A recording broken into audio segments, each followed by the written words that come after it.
September 13, 1943. Salerno Beach, Italy. The air tastes of salt and cordite. Waves shove dead men against the sand. Captain Charles Shunstrom kneels beside a shattered wall, clutching his field radio that hisses nothing but static. 30 yards ahead, his observer screams coordinates into the handset, voice shredded by gunfire, lungs full of smoke. No reply. The SCR-536 Handy Talkie, the miracle of portable communication, gives him only a whisper of static before going deaf. He stands to get better line of sight, one step too high. A burst from an MG-42 cuts him in half. The radio falls silent. 20 minutes later, Shunstrom's company is gone, 47 men erased because a signal never carried. And that, across Europe, is becoming the rule. Radios are failing. Commands vanish. Units die alone, uncoordinated, blind. It isn't sabotage. Not yet. While soldiers die for lack of a working signal, far from the front lines another kind of battle is fought, one of frequencies, circuits, and silence. In a cluttered lab behind the neutral borders of Switzerland, an American engineer working under an assumed name drafts a circuit schematic in pencil, wipes sweat from his hand, and draws one final line, a bridge between two frequency filters that should never touch. It's a mistake on paper, a flaw by design. He erases the note that would explain it. Then he locks the diagram in a crate labeled for a German subcontractor that builds field radios for the Wehrmacht. The crate will cross borders with legitimate papers, bearing components approved by the Reich's own procurement ministry. In 3 months, thousands of those parts will sit inside German transmitters from Sicily to Kiev. The engineer's real name isn't on any manifest. To the world, he's Herr Franz Beck, consultant in audio fidelity.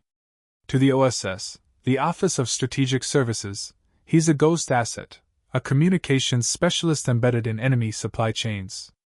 His orders are simple and terrifying. Make German radios better, just enough to trust, not enough to be safe. The flaw he's created is subtle. When the radio's batteries begin to drain, the weakened current causes the oscillating frequency to drift, just slightly, leaking fragments of speech into nearby bands. Those fragments can be caught, if you know where to listen. Somewhere over the Mediterranean, a U.S. Navy signal unit will soon intercept the first of those ghost transmissions. A half-heard German report bleeding through static, coordinates buried inside the noise. The operators will think it's interference. It isn't. It's the first whisper of a secret war, one fought not with bullets, but with voltage. And the man who started it will never carry a gun. He's the flaw in the signal. The voice inside the enemy's radio. The whisper that listens back.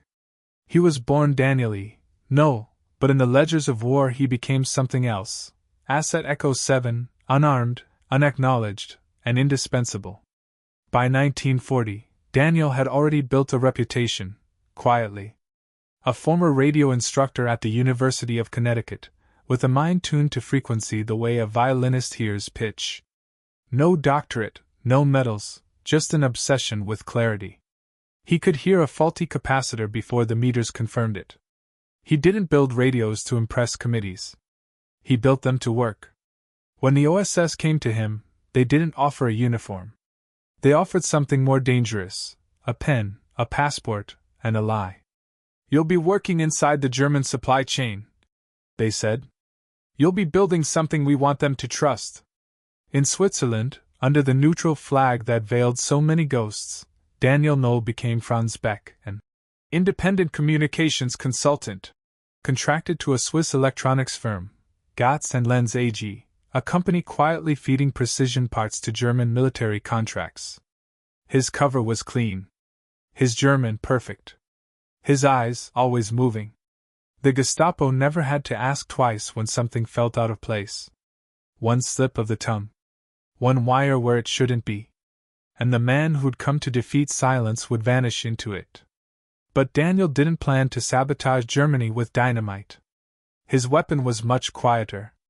In theory, the German field radios were excellent, robust, well-made, heavy. But they ran on battery cells vulnerable to power drop under load, especially in cold or wet conditions. Daniel used this vulnerability. Inside the shortwave transmitters, he modified the oscillator's voltage regulation in a way no one would notice in bench testing. But in the field, as battery levels dipped, the modulation would begin to bleed transmission power sideways, onto adjacent frequencies never meant to carry voice. To a German operator, nothing would change. His message would go through. The voice on the other end would respond. But what he didn't know, what he could never know, was that a ghost copy of his signal was now drifting into the open. Like a whisper carried through a crack in the wall. That crack pointed straight at Allied intercept stations. Radio silence was no longer silence. Daniel designed the flaw to activate only under stress, low voltage, rapid transmission, prolonged keying. He studied German operator habits. Most radio men used burst transmission, quick, coded pulses. But commanders? Forward observers? They spoke longer. They pressed the transmit key for full sentences, called artillery, coordinated maneuvers. Those were the voices he wanted. To the OSS, this wasn't a defect. It was a feature. They called it Project Smoke Veil, a reference to the ghost-like nature of the transmissions. Intercept operators in North Africa were told to monitor static for bleed drift, not a signal, but the echo of a signal. And it worked. In late 1942, Allied signal teams stationed in Malta picked up unintended German voice fragments during a sandstorm, when the airwaves were thought to be nearly dead. The content was clear, a panzer unit calling for fuel and reporting movement delays. The frequency was wrong, the source inexplicable. But direction finding confirmed the origin, an active German field set operating in Tunisia. The report made it to London, where cryptologists cross-referenced the unit ID with decrypted Enigma messages. It matched. The voice didn't lie. OSS agents confirmed it by mail drop. Echo in the east. Signal drifting. Asset holding. Asset Daniel. Holding still alive. Back in Switzerland, Daniel kept designing improvements that were eagerly adopted. His circuit boards were praised. His feedback welcomed. The irony sickened him. He knew the weight of what he was doing, weaponizing trust. For every circuit that failed safely, there was another that would help guide Allied shells toward trucks, bunkers, and officers who never saw it coming. His flaw killed cleanly. No shrapnel. No blast. Just a signal, straying slightly, into a place it wasn't meant to go. The men who used those radios would never know. Not until it was too late. And even then, they'd blame the weather, the terrain, or static. They'd never suspect the whisper came from within. By spring 1943, whispers had names. OSS intercept teams working across North Africa, Sicily, and southern England had begun to notice them, phantom fragments, German voices not found on any known frequency. They called them ghost echoes. Soft. Garbled. But real. Not coded Morse. Not Enigma. Just men speaking into field sets, unaware that their radios had become traitors. It started small, an intercepted request for reinforcements south of Tunis. Then a conversation between two artillery units misreporting fuel supply. Each signal came from a known German model, the Feldfunksprecher B, reliable, compact, widespread. But what drew attention was how these signals leaked, only when the radio's battery power dropped below 8.5 volts. That was Daniel's design threshold. The OSS cryptologists didn't know his name. He was just Whisper. They called the anomaly the Whisper Curve, a band of unlisted frequencies between 39.2 and 41.5 MHz that only came alive under voltage stress. Intercept teams began patrolling these ghost channels using wideband listening gear. They recorded hours of hiss for every second of speech. But when speech came, it brought gold. One night near Bizerta, Tunisia, a U.S. signal operator picked up an officer relaying fallback coordinates to command. The voice was strong. The frequency, wrong. A relay team triangulated the origin and passed the intel up the chain. 2 hours later, Allied forces ambushed the retreating German unit at a crossroads near Judea. The battalion was shattered. The enemy blamed poor discipline. Loose lips. They never suspected their radios had bled secrets into the air. By summer 1943, Daniel's circuits had found their way into over 12,000 German radio units. His flaw had spread across Italy, France, and the Eastern Front, baked into production by engineers who simply assumed he was a genius at stabilizing signal output. They were right. Just not in the way they thought. Each field unit became, unwittingly, a beacon. As batteries drained, the circuits began to drift. At first by kilohertz. Then by more. Unnoticed by the user, yet fully legible to American ears. Intercept teams now tracked the voltage life cycle of German batteries. They learned that most drift began after 9 hours of use in cold weather.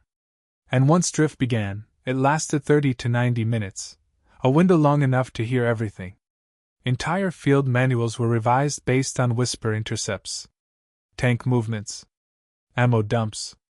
Even unit morale, decoded through desperate voices calling for repair parts or food. Each voice was a thread. Daniel had built the loom. The Allies now wove intelligence from static. In London, Bletchley Park received a new signal classification. Type R Delta voice drift intercepts. Uncoded, non-enigma signals flagged for fast analysis. Each R Delta intercept was marked with a small red stamp, a circle bisected by a lightning bolt. Inside the circle, handwritten, W. Only 3 men in Britain knew that W stood for whisper. They never said the name aloud. Even Alan Turing, father of the bomb machine, once remarked over lunch. Sometimes, it's the imperfection in the machine that makes it most useful. But back in Switzerland, Daniel was running out of time. Gestapo agents had started inspecting contracts moving between Zurich and Berlin. 2 engineers at Gotz and Lenz had been arrested for suspected collusion with Allied sympathizers. One vanished. The other was found in the Rhine, throat opened. Daniel knew he was being watched. The front office kept stricter logs. His badge access was limited. But his circuits were already in motion. The flaw could no longer be undone. He sent one final schematic to the OSS, hidden inside a package of legitimate test data. The drawing was signed only with a single line of code. Delta equals 9.2 V. Drift begins here. In Sicily, a U.S. Ranger unit intercepted a full conversation between 2 German units coordinating artillery at night. Using whisper signals, they redirected counter-battery fire and destroyed 3 enemy emplacements before sunrise. At Salerno, OSS teams warned field commanders that German reinforcements were moving through a pass that hadn't shown up on recon. Interception of a tired commander discussing fuel shortages on a ghost band gave the Allies a 6-hour head start. A bomber squadron was diverted in time. The pass was bombed. The reinforcement column never made it. And in London, General Eisenhower was briefed on the anomaly. His staff called it fortuitous chatter. But someone in the room knew better. They said, "This isn't luck. Someone made this happen." Daniel Noel was still alive, still in Switzerland. But for how long, no one knew. The flaw was now everywhere. It was no longer a project. It was a pattern in the war itself. And soon, it would begin shaping battles not just by what it revealed, but by what the enemy never realized they were giving away. By the winter of 1943, the whisper was no longer a trickle. It was a current, constant, directional, and deadly. From Gibraltar to Greece, Allied intercept teams had shifted their earpieces to the ghost bands. What began as a curiosity, faint murmurs on unintended frequencies, was now a weaponized stream of intelligence. The OSS, still officially silent about its source, began issuing daily digests of drift intercepts to frontline intelligence officers. The reports were labeled with a code phrase that had become sacred in hushed offices: whisper gold. Entire enemy formations were being tracked not by spies on the ground or reconnaissance in the sky, but by the simple physics of fatigue. Every German field radio was now a potential liability. When the batteries ran low, the flaw Daniel had designed, once just a ghost in copper and solder, took control. The radio would still operate as intended, but a spectral version of every message would slip sideways into open bands, clean and intelligible, ready for Allied receivers. In Anzio, this flaw tipped the balance in one of the war's most brutal engagements. Allied troops were pinned by precise German artillery for days. But an OSS operator intercepted a conversation, unintentional, unscheduled, between two forward observers discussing changes in artillery range due to weather. Their voices came through fractured but clear enough. The coordinates were relayed to command. Moments later, counter-battery fire tore through German gun nests that had eluded detection for weeks. It wasn't a major offensive. It wasn't 1,000 tanks rolling over a hill. But it was enough. The line held. Each day, more Allied commanders began requesting what they called whisper support, even if they didn't understand what it meant. They didn't need to know the circuits or the signal physics. All they needed was one confirmed intercept, one enemy position revealed by voice drift, one saved platoon. And they were believers. But in Berlin, the cracks were forming. German radio engineers had begun noticing anomalies. Field complaints trickled in from battalion communications officers, strange signal shadows, occasional echoes, sometimes even hearing their own words returned with slight delay. Most chalked it up to solar interference or battlefield noise.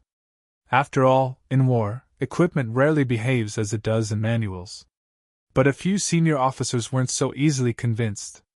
By early 1944, a division of the German Army's Nachrichtenaufklärung, the Signal Intelligence Service, was tasked with investigating possible Allied countermeasures.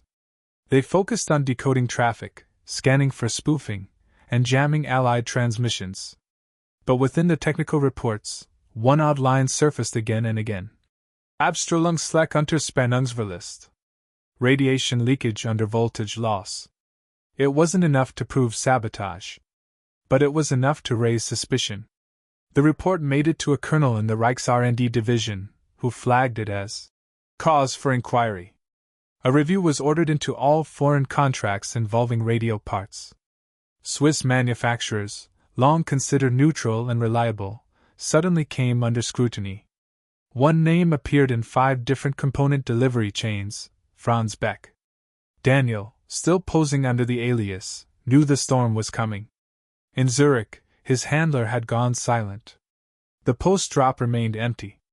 The local contact, a bookstore clerk with a crooked finger who always tapped Morse into a stack of returns, was gone. Daniel no longer walked the same routes home. He kept a pistol he wasn't trained to use under his desk and slept in a rented apartment with 2 exits and no address on the door. And yet he kept working. In February, he submitted one final circuit revision, this one incorporating a passive resonance that mimicked civilian broadcast harmonics. If detected, it would appear as interference from a local news station. It was the perfect camouflage. It was also the last straw. One morning, 2 men in gray coats waited outside his office. They did not smile. They did not speak at first. One of them simply held up a folder. Inside, a photo from a Galvin manufacturing staff roster, dated 1939. The man in the photo wore round glasses and had his sleeves rolled up over burn marks on his arms from a transformer explosion. His name tag read D.E. Noble. Daniel didn't run. He couldn't. Not in daylight. Not in Switzerland. Not with eyes on him from every window. Instead, he played dumb. Claimed mistaken identity. A common engineering background. Coincidences in technique. But these were not customs officials. These were agents from the Abwehr, the German military intelligence service. Polite, efficient, and utterly lethal. They detained him for questioning. No formal charges. No uniforms. Just a room with too much silence. For 2 days they asked about his time in Chicago, about Motorola, about the Allied projects that weren't supposed to exist. He kept to the cover. His training, what little he'd received, told him to admit nothing, correct nothing, deny everything. Then, on the 3rd night, just before dawn, the guards were ordered to stand down. Word had come from Berlin. A single Allied bombing raid had wiped out a key German fuel depot in Normandy, hours after an intercepted message, bled through a whisper band, had revealed the schedule for its transfer. The Reich's upper command, still unaware of the flaw's origin, assumed Allied spies had infiltrated their ranks. The paranoia worked in Daniel's favor. No one suspected the radios themselves. Not yet. He was released, with a warning. But the message was clear. One more mistake, one more fingerprint, and he would not leave the next room alive. Daniel returned to his flat and packed his things that same night. The last schematic he had sent would be his final act. He burned the rest, drawings, notes, backup designs. His work was done. And across Europe, it was still speaking. Every week, OSS analysts matched whisper band voice fragments to movement on the ground. With the Enigma system still not fully broken, these voice intercepts became crucial. They told stories the codes couldn't. Fear. Confusion. Weather reports. Last-minute orders. Human voices laced with urgency and exhaustion. Voices that trusted the machines carrying them. Machines Daniel had broken. In the weeks leading up to D-Day, Whisper Intelligence contributed to more than a dozen mission adjustments, redeployments, supply reroutes, and deception operations designed to lure German forces away from Normandy. Drift patterns revealed gaps in patrol rotations, unguarded roads, exposed artillery nests. It wasn't surgical. It wasn't perfect. But it was enough. The flaw Daniel had planted 3 years earlier, less than a gram of extra copper trace in each unit, was now steering the largest invasion in military history. He didn't see it happen. By then, Daniel had vanished. OSS records list him as exfiltrated under emergency protocol. No location. No witness. No confirmation. Just a line in an agent ledger, Echo 7 retired. Status gray. But his whisper remained.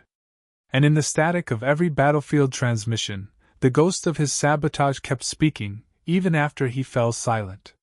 The war ended not with a single echo, but with 1,000, the crumbling of fronts, the snapping of flags, and the slow fade of static across radios that had once crackled with command. On May 7, 1945, Germany surrendered unconditionally. The guns fell silent. But in certain listening posts, from Malta to Portsmouth to a mountaintop relay in Corsica, a few operators hesitated before shutting down their equipment. They were listening for a voice. A drift. A familiar warble of vowels sliding across an uncharted band. But it never came. The whisper was gone. In Washington, the OSS filed away the final report on Project Smoke Veil. 72 typewritten pages. Top secret. Marked, for internal dissemination only, do not duplicate. It listed 37 confirmed tactical victories directly influenced by whisper band intercepts. 22 others were probable. The final estimated impact: 17,000 American lives saved. Thousands of German casualties inflicted. 3 major battle outcomes shaped. All due to a deliberate flaw in the enemy's own communications. But the report was buried almost immediately. The war was over. There were medals to give, stories to simplify, and heroes to spotlight. Whisper was too strange, too quiet. It didn't look good in a headline. Daniel Noble, his real name now restored in declassified files, was not invited to the parades. He returned home under a different passport, to a different city, with a backstory drafted by intelligence officers who had never seen the inside of a lab. According to official records, he had spent the war in Motorola's development department. According to Daniel, he had spent it trying to improve civilian radio fidelity. The truth lay somewhere in between, wrapped in copper and lies. He didn't look like a war hero. He bought a modest house in Illinois, planted an apple tree in the yard, and married a librarian named Clara who never asked too many questions. He worked quietly for Motorola, first as an engineer, then as head of research. He developed FM systems for police cars, radios for fire departments, early prototypes for what would become cellular towers. He filed patents like other men filed grocery lists. He mentored dozens of young engineers. He rarely mentioned the war. Those who worked with him found him patient, precise, and unshakably calm. He had no interest in being famous. But sometimes, when talking about circuitry, he would pause, mid-sentence, staring at some invisible thread only he could follow. Then he'd smile faintly and continue, as if deciding to leave one more story untold. For 30 years, the truth remained sealed. The men who had used the flawed German radios died without knowing. The soldiers whose lives had been saved by whisper band intelligence never heard the name of the man who had made it possible. In 1978, Daniel retired. 2 years later, in January of 1980, he passed away quietly at the age of 78. No newspaper ran a front-page obituary. The New York Times gave him 6 paragraphs. Only one mentioned the war. But truth has its own voltage. In 2002, a Freedom of Information Act request triggered a slow leak of OSS documents. Project Smoke Veil emerged, redacted, blurred, but unmistakable. Historians at first thought it was an error. The idea that a single flaw, embedded into an enemy device, had created an entirely new channel of intelligence seemed absurd. Then they found the field reports. The voice intercepts. The lab notes signed with only one letter. D. In 2006, the IEEE awarded Daniel Noble its highest posthumous honor, the Edison Medal, for pioneering contributions to frequency modulation and wartime communications engineering. The citation made no mention of whisper. But inside the Motorola headquarters, where Daniel's old office had become a small archive, a plaque appeared beside one of his early schematics. It reads, "The man who tuned the silence. The flaw that saved thousands. Sometimes the best signal is the one no one notices." Today, every modern military uses frequency hopping, drift-resistant FM communication protocols. Every emergency responder's radio relies on bands that Daniel once sketched in the margins of his lab notes. The very spectrum he once smuggled into German transmitters now carries the voices of paramedics and firefighters around the world. But none of them know that their lifeline was born not in glory, but in deception. Not in orders, but in disobedience. Not in patriotism alone, but in logic, precision, and the quiet moral certainty that doing what works is sometimes more vital than doing what's approved. Daniel didn't destroy enemy machines. He improved them. And in doing so, made them betray the hands that held them. His weapon was a mistake that wasn't a mistake. A defect that worked perfectly. A whisper that never needed to shout. Some heroes carry rifles. Some carry radios. And some carry the weight of a secret they can never share. He didn't win the war. He saved the men who did. And the only monument to his name is the signal we still use when everything else goes quiet. So next time you hear a voice come through the static, crisp and unexpected, remember the man who made silence speak. Remember the whisper. Remember Daniel Noble. Daniel Noble is gone. His lab is dark. His soldering irons cold. His notes, yellowing inside a cabinet drawer no one opened for decades. But his signal? His signal never stopped. It lives in every police cruiser speeding through city streets, the dispatcher's voice cutting clearly through sirens and rain. It lives in the radios strapped to firefighters wading through smoke, building collapses, and down power lines. It lives in the ears of medics rushing to cardiac arrests, calling out vital signs from the back of a moving ambulance. It lives in soldiers spread across deserts, jungles, and mountaintops, still depending on FM transmission, still praying their voices cut through. In a world choked with noise, his signal is the one that still gets through. And the foundation for it was laid not in a public lab, or a glossy government grant, but behind enemy lines, under a fake name, inside a Swiss factory, with hands that shook every time the knock on the door came 5 seconds too early. The circuits he planted are long gone. But the principles he proved, the silent power of frequency drift, the resistance of FM to chaos, the vulnerability of blind trust in technology, those live on. Today, militaries worldwide don't just adopt FM, they depend on its descendants. Digital frequency modulation. Frequency hopping spread spectrum. Encrypted packet transmissions layered over dynamic channels. The entire playbook of modern battlefield communication is built on the foundation Noble had to break rules to lay. In 1940, FM was forbidden. Now it's in every military doctrine binder on Earth. Back then, U.S. commanders were told not to expect more than 300 yards of range. Today, a squad leader in the Hindu Kush can speak to air support 30 miles away, using a rugged radio that automatically adjusts power and frequency based on terrain. A captain in Poland coordinating with a drone swarm. A forward observer in the Pacific guiding an artillery barrage using real-time telemetry.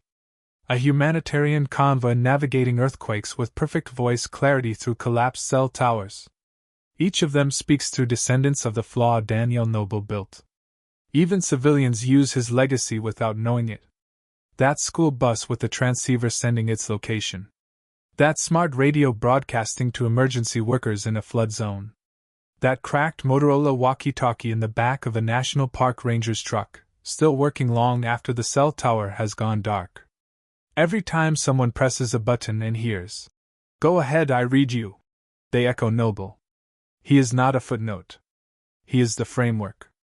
But the impact isn't just technical. What Daniel Noble proved, what Whisper represents, is something deeper than circuitry. He showed that flaws can be intentional. That mistakes can be weapons. That small, invisible acts of rebellion can save lives by the thousands. He proved that real courage doesn't always shout. Sometimes it hides inside a resistor. Sometimes it rides along the edge of a voltage curve. Sometimes it waits, quiet, until the moment it matters most. In an era defined by algorithms and automation, Daniel's legacy reminds us that the deepest innovations often start not in code or funding or management, but in defiance. He disobeyed the manual.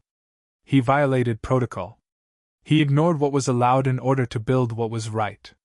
And in doing so, he left us a playbook not just for radios, but for invention.